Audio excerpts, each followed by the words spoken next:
19 నుంచి 23 ఎనేబుల్ అయింది. భర్త పేరు డెఫినెట్ చేయాలి. మైగ్రేషన్ ఆ పేర్లను కూడా మనకు ఎక్కడ డిస్ప్లే అవుతాయి. ఒకటి ఏంటంటే ఇది చెప్పి వాళ్ళని ప్రతి నెల టెన్షన్ పెడతారు. అమౌంట్ రిలీజ్ అయిపోతుంది. డిస్ట్రిక్ట్ నుంచి కానీ గవర్నమెంట్ నుంచి కానీ ఎక్కడ లేవు. 100% వాళ్ళకి డబ్బులు ఇచ్చేయాలి. తర్వాత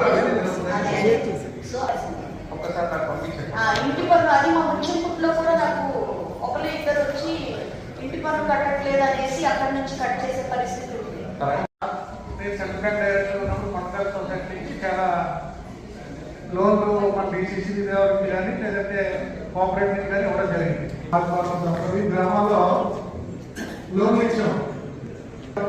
ఒకసారి మీరు శాసనాన్ని దృష్టికి తీసుకొచ్చారు.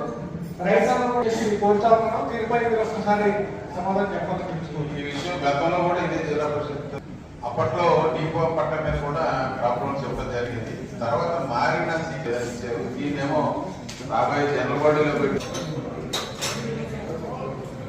7 లక్షలు కవర్ చేశారు. 30 లక్షల రూపాయలు మేనేజ్ చేసే బ్యాంక్ మా దగ్గర పెట్టి తీసుకుంటే 50,000 లక్షలు 2 లక్షలు పంపించాం.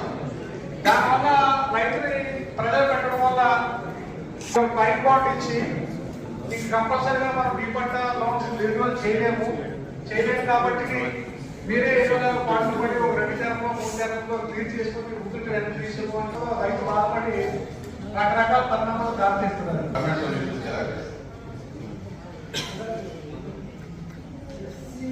ఎస్సీలకు ఎస్సీ కార్పొరేషన్ ఇచ్చిన వ్యవసాయ లోన్లు ఒక సొసైటీ నుంచి ఇవ్వగలరు.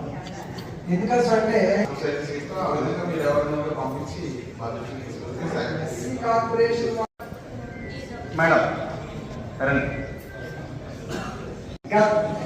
గత ప్రభుత్వంలో రైతు భరోసా కూడా ఇవ్వడం జరిగింది.